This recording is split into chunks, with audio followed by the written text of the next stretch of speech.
ಮೇಲೆ ಮಾಡಿದ್ರು. Thank you, sir. One second. Joining with us is Deputy Chief Minister of Karnataka, Sir.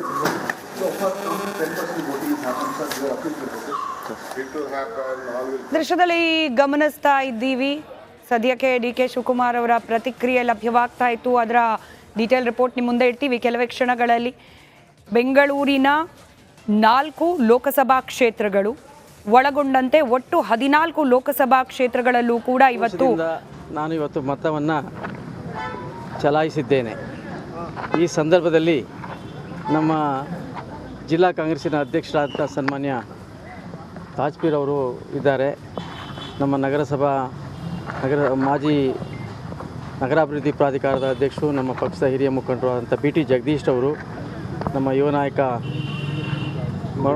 ಮರಳಾರಾಧ್ಯ ಅವರು ಮತ್ತು ಕುಟುಂಬದವರು, ನಮ್ಮ ವಕೀಲ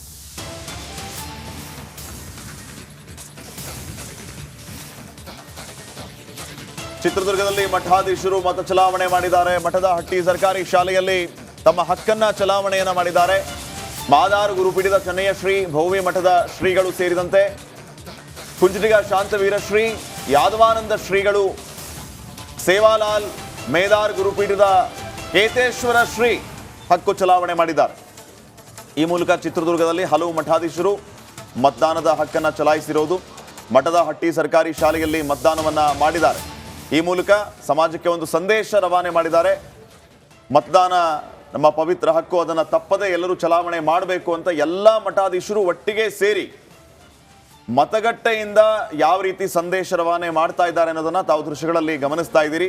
ಈ ಎಲ್ಲ ಶ್ರೀಗಳು ಒಟ್ಟಿಗೆ ಸೇರಿ ಹಕ್ಕು ಚಲಾಯಿಸಿದ್ದಾರೆ. ಎಷ್ಟು ದೊಡ್ಡ ಸಂದೇಶ.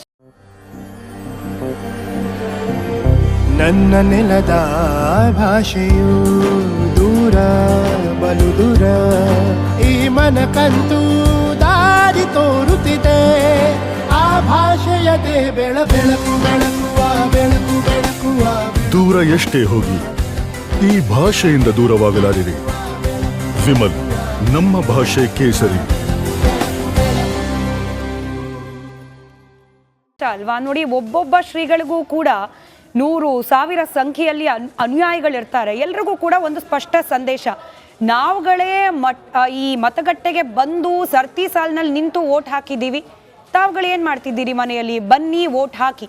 ಕ್ಲಿಯರ್ ಸಂದೇಶ ನಾವು ಬೆಳಗ್ಗಿನಿಂದಲೂ ಕೂಡ ದೃಶ್ಯದಲ್ಲಿ ಗಮನಿಸ್ತಾ ಇದ್ದೀವಿ. ವಿವಿಧ ಮಠಗಳ ಪೀಠಾಧಿಪತಿಗಳು, ಇನ್ಫ್ಯಾಕ್ಟ್ ತುಮಕೂರಿನಲ್ಲೂ ಕೂಡ ಸದಗಂಗಾ ಮಠದ ಶ್ರೀಗಳು ಹೋಗಿ ಮತವನ್ನು ಚಲಾಯಿಸಿದ್ದಾರೆ. ಹಾಗೆ ಉಡುಪಿಯ ಅಷ್ಟಮಠದ ಶ್ರೀಗಳು ಕೂಡ, ಪಲಿಮಾರು ಶ್ರೀಗಳು ಹೋಗ್ಬಿಟ್ಟು ಮತದಾನವನ್ನು ಮಾಡಿ ಬಂದಿದ್ದಾರೆ. ಇದೀಗ ಚಿತ್ರದುರ್ಗ ವ್ಯಾಪ್ತಿಯ ಗುರುಪೀಠದ ಶ್ರೀಗಳು ಹೋಗಿ, ಸ್ವಾಮೀಜಿಗಳು ಹೋಗಿ ಅಲ್ಲಿ ಮತವನ್ನು ಚಲಾವಣೆ ಮಾಡಿರೋದು. ಅದರಲ್ಲೂ ಎಲ್ಲರೂ ಒಟ್ಟಿಗೆ ಹೋಗಿ ಮತ ಚಲಾವಣೆ ಮಾಡಿ ಬಂದು ಈ ದೃಶ್ಯ ನೀವೇನು ಗಮನಿಸ್ತಿದ್ದೀರಿ, ಆಯಾ ಸಮುದಾಯಗಳಿಗೆ ನೀಡ್ತಾ ಇರುವ ಸಂದೇಶ. ಘಟಾನುಘಟಿ ರಾಜಕೀಯ ನಾಯಕರು ಹಾಗೆ ಸೆಲೆಬ್ರಿಟಿಗಳು ವೋಟ್ ಮಾಡಿದ ಸಂದರ್ಭದ ದೃಶ್ಯ. ಏಕಕಾಲದಲ್ಲಿ 10 ದೃಶ್ಯಗಳು. ಒಂದು ಕಡೆ ಆರ್ ಅಶೋಕ್ ಅವರ ವೋಟಿಂಗ್ ಸಂದರ್ಭದ ದೃಶ್ಯ, ಹಾಗೆ ಜಗ್ಗೇಶ್ ಅವರು ಕೂಡ ವೋಟ್ ಮಾಡಿ ಬಂದ ಸಂದರ್ಭದ ದೃಶ್ಯ, ವೋಟ್ಗೋಸ್ಕರ ಸರ್ತಿ ಸಾಲಿನಲ್ಲಿ ನಿಂತ ಸಂದರ್ಭದ ದೃಶ್ಯ, ಹಾಗೆ ಪ್ರಕಾಶ್ ರೈ ಅವರು ಮತದ ಹಕ್ಕನ್ನ ಚಲಾವಣೆ ಮಾಡಿದ್ದು, ಹಾಗೆ ರಾಜ್ ಕುಟುಂಬ, ರಾಘವೇಂದ್ರ ರಾಜ್ಕುಮಾರ್ ಅವರು, ಅಶ್ವಿನಿ ಪುನೀತ್ ರಾಜ್ಕುಮಾರ್ ಅವರು ಸದಾಶಿವನಗರದ ಪೂರ್ಣಪ್ರಜ್ಞಾ ಸ್ಕೂಲ್ನಲ್ಲಿರುವ ಮತಗಟ್ಟೆಯಲ್ಲಿ ವೋಟ್ ಮಾಡಿದ್ರು. ಅದಾದ ನಂತರ ಅಮೂಲ್ಯ ಹಾಗೆ ಅವರ ಪತಿ ಜಗದೀಶ್, ಸೌಮ್ಯ ರೆಡ್ಡಿ, ಖುದ್ದು ಬೆಂಗಳೂರು ದಕ್ಷಿಣ ಲೋಕಸಭಾ ಕ್ಷೇತ್ರದ ಅಭ್ಯರ್ಥಿ ಕೂಡ ಕಾಂಗ್ರೆಸ್ ಅಭ್ಯರ್ಥಿ ಅವರು, ಹಾಗೆ ಅವರ ತಂದೆ ರಾಮಲಿಂಗಾರೆಡ್ಡಿ ಅವರು ಕೂಡ ವೋಟ್ ಮಾಡಿದ್ದಾರೆ.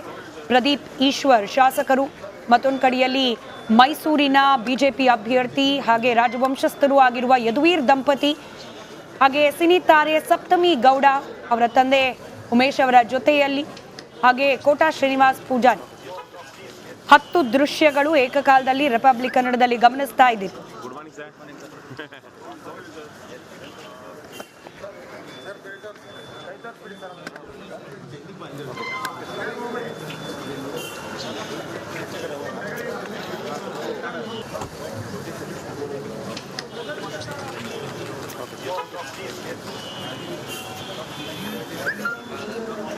Morning sir.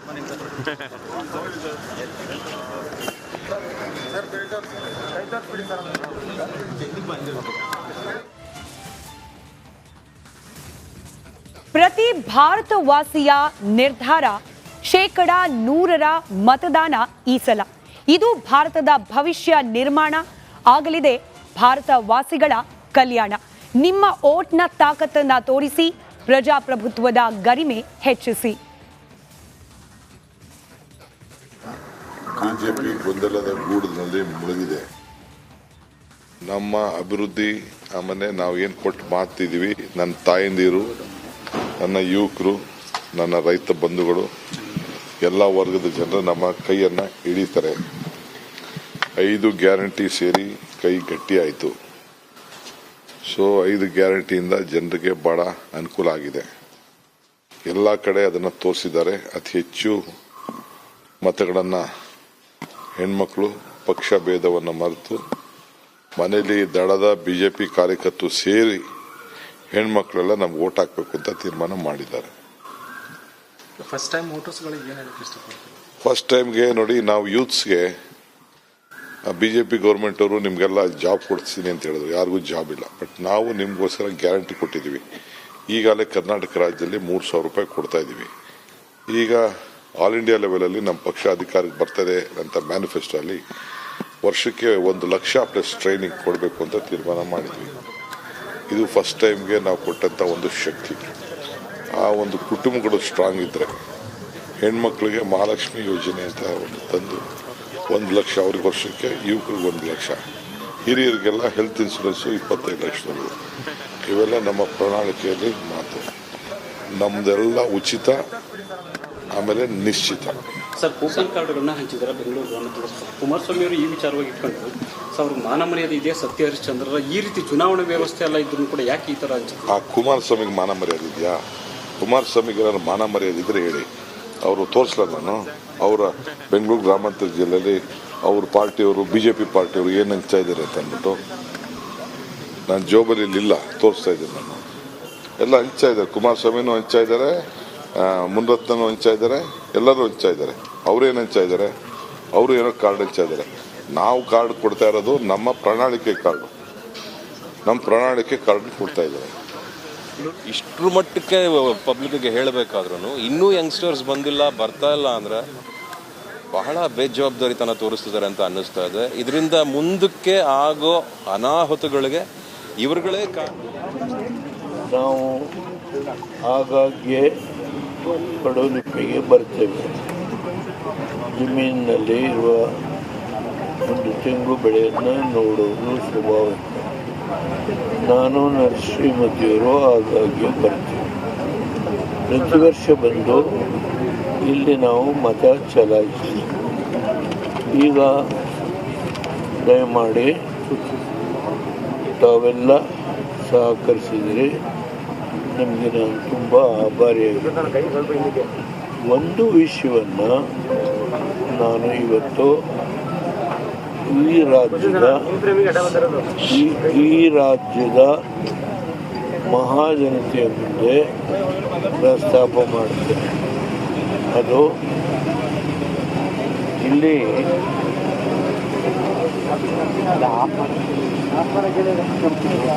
ನೋಡಿ, 1 ಲಕ್ಷ ವೇತನ ದಯಮಾಡಿ ನಿಧಾನ.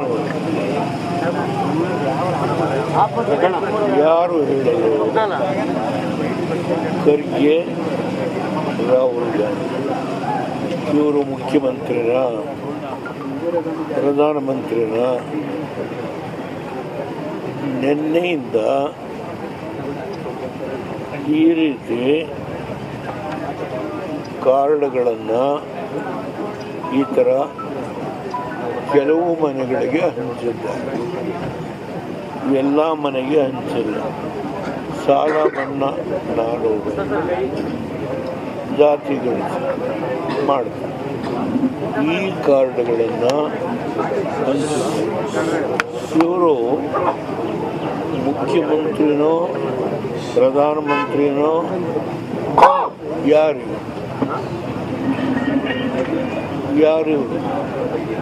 ಈಗ ಮುಖ್ಯಮಂತ್ರಿ ಡೆಪ್ಟಿ CM ರುಜು ಮಾಡಿ 5 ಗ್ಯಾರಂಟಿಗಳನ್ನು ಹಂಚಿದರು.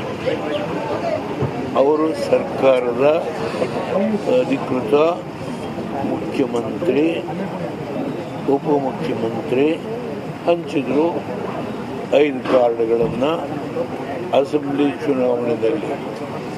ಈಗ ಇವರು ಈ ರೀತಿ ಕೆಲವು ಕಡೆಗೆ ಹಂಚಿದ್ದಾರೆ.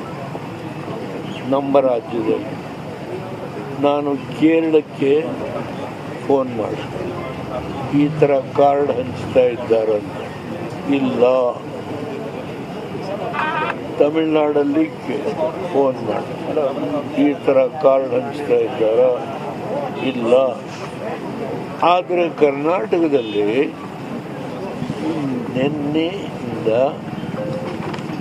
ಈ ರೀತಿ ಇದು Rahul Gandhi chief minister or prime minister ನೀನು ಭರವಸೆ ಕೊಡ್ತೀವಿ, ನೀನು ಅಧಿಕಾರಕ್ಕೆ ಬಂದೀಯಾ? 2 ಚುನಾವಣೆಯಲ್ಲಿ ಒಂದು ಅಧಿಕೃತ ವಿರೋಧಿ ಪಕ್ಷವಾಗಿ ಕಾಂಗ್ರೆಸ್ಸು ಬಂದಿಲ್ಲ. ಮೊನ್ನೆ ಕರಿಗೆ ನಾನು ಸತ್ತರೆ ನನ್ನ ಹೆಣದ ಮೇಲೆ ಮಣ್ಣಾರು ಹಾಕಿ ಅಂತ ಹೇಳಿ